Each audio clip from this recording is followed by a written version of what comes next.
Hi guys, ഗലിബ്രോ നൂടി channel എല്ലാവർക്കും സ്വാഗതം. Bigg Boss Malayalam season 7 fourth week ഒഫീഷ്യലുകൾ വാശിയേറി വോട്ടിംഗ് പോരാട്ടമാണ് ഹോട്ട്സ്റ്റാർ നടക്കുന്നത്. നമ്മളിന്ന് ബുധനാഴ്ച രാവിലെ 11 മണി വരെയുള്ള റൺ ഒഫീഷ്യൽ വോട്ടിംഗ് സ്റ്റാറ്റസ് ആണ് നോക്കാൻ പോകുന്നത്. നമ്മുടെ മുമ്പിൽ ഇത്തവണ 7 നോമിനേഷൻസ് ആണ് ഉള്ളത്. 7 പേരും ശക്തരായ മത്സരാർത്ഥികളാണ്. അതുകൊണ്ട് തന്നെ ഓരോ മണിക്കൂർ ഇടവിട്ട് അട്ടിമറി മുന്നേറ്റങ്ങളും ഇഞ്ചോടിഞ്ച് പോരാട്ടമാണ് നടന്നുകൊണ്ടിരിക്കുന്നത്. അതുകൊണ്ട് നിങ്ങളുടെ വോട്ടിംഗ് വളരെ നന്നാണ്. നിങ്ങൾക്ക് ഇഷ്ടപ്പെട്ട മത്സരാർത്ഥികൾക്ക് വേണ്ടി നിങ്ങൾ ഹോട്ട്സ്റ്റാർ കയറത്തിന് വോട്ട് ചെയ്യുക. എന്നാൽ മാത്രമേ ആ മത്സരാർത്ഥി സേവാവത്തുള്ളൂ. അതോടൊപ്പം വരും മണിക്കൂറിൽ കൃത്യമായ വോട്ടിംഗ് വരെയുള്ള ബിഗ് ബോസ് ബന്ധപ്പെട്ടുള്ള ന്യൂസ് പറയും നമ്മുടെ ചാനൽ സന്ദർശിക്കുക. ചാനൽ സബ്സ്ക്രൈബ് ചെയ്തില്ലെങ്കിൽ ദയവേത് ചാനൽ സബ്സ്ക്രൈബ് ചെയ്ത് കാണുക. ഏതായാലും ഇന്ന് 11 മണി വോട്ടിംഗ് റിസൾട്ടിൽ 1-ാം പൊസിഷൻ അത് നൂറ തന്നെയാണ് തുടരുന്നത്. നൂറയ്ക്ക് ഇപ്പോൾ വമ്പിച്ചൊരു വോട്ടിംഗ് മുന്നേറ്റമാണ് കണ്ടുവരുന്നത്. അപ്രതീക്ഷിത മുന്നേറ്റവുമായിട്ടാണ് നൂറ 1-ാം പൊസിഷൻ കൈയടക്കിയത്.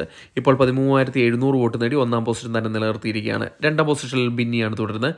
ബിന്നിക്ക് നല്ലൊരു വോട്ടിംഗ് മുന്നേറ്റം തുടക്കത്തിൽ കണ്ടിരുന്നു. ഇപ്പോഴും അത്യാവശ്യം തരക്കേടില്ലാത്ത വോട്ടിംഗ് പ്രകടനമായി ഇഞ്ചോടിഞ്ച് പോരാട്ടമാണ് നൂറയുമായിട്ട് നടത്തിക്കൊണ്ടിരിക്കുന്നത്. ഇപ്പോൾ 13,005 വോട്ട് നേടി 2-ാം പൊസിഷനിൽ തന്നെ നിലയുറപ്പിച്ചിരിക്കുകയാണ്. 3-ാം പൊസിഷനിൽ അട്ടിമറി മുന്നേറ്റവുമായിട്ട് നമ്മുടെ അഭിലാഷ് കയറി വന്നിരിക്കുകയാണ്. ആദിലെ അട്ടിമറിച്ചുകൊണ്ടാണ് അഭിലാഷ് 3-ാം പൊസിഷനിലേക്ക് കയറി വന്നിരിക്കുന്നത്. ഇപ്പോൾ 12,089 വോട്ട് നേടി 3-ാം പൊസിഷനാണുള്ളത്. 4-ാം പൊസിഷനിൽ അട്ടിമറി മുന്നേറ്റമായിട്ട് രേണുസുതി കയറി വന്നിരിക്കുകയാണ്. രേണുസുതിക്ക് ഇപ്പോൾ വമ്പിച്ചൊരു വോട്ട് മുന്നേറ്റമാണ് കണ്ടുവരുന്നത്. ഇപ്പോൾ അഭിലാഷുമായിട്ട് ഏകദേശം ഇഞ്ചോടിഞ്ച് പോരാട്ടമാണ് നടത്തിക്കൊണ്ടിരിക്കുന്നത്. 12,007 വോട്ട് നേടി 4-ാം പൊസിഷനാണുള്ളത്. 5-ാം പൊസിഷനിൽ ആദില ആണ് വീണിരിക്കുന്നത്. നേരത്തെ 3-ാം പൊസിഷൻ ഉണ്ടായിരുന്ന ആദിലയാണ് ഇപ്പോൾ 5-ാം പൊസിഷനിലേക്ക് കൂപ്പുകുത്തിയിരിക്കുന്നത്. ഇപ്പോൾ 11,900 വോട്ട് നേടി 5-ാം പൊസിഷനാണുള്ളത്. 6-ാം പൊസിഷനിൽ ഒനിയൽ സാബുവാണ് ഉള്ളത്.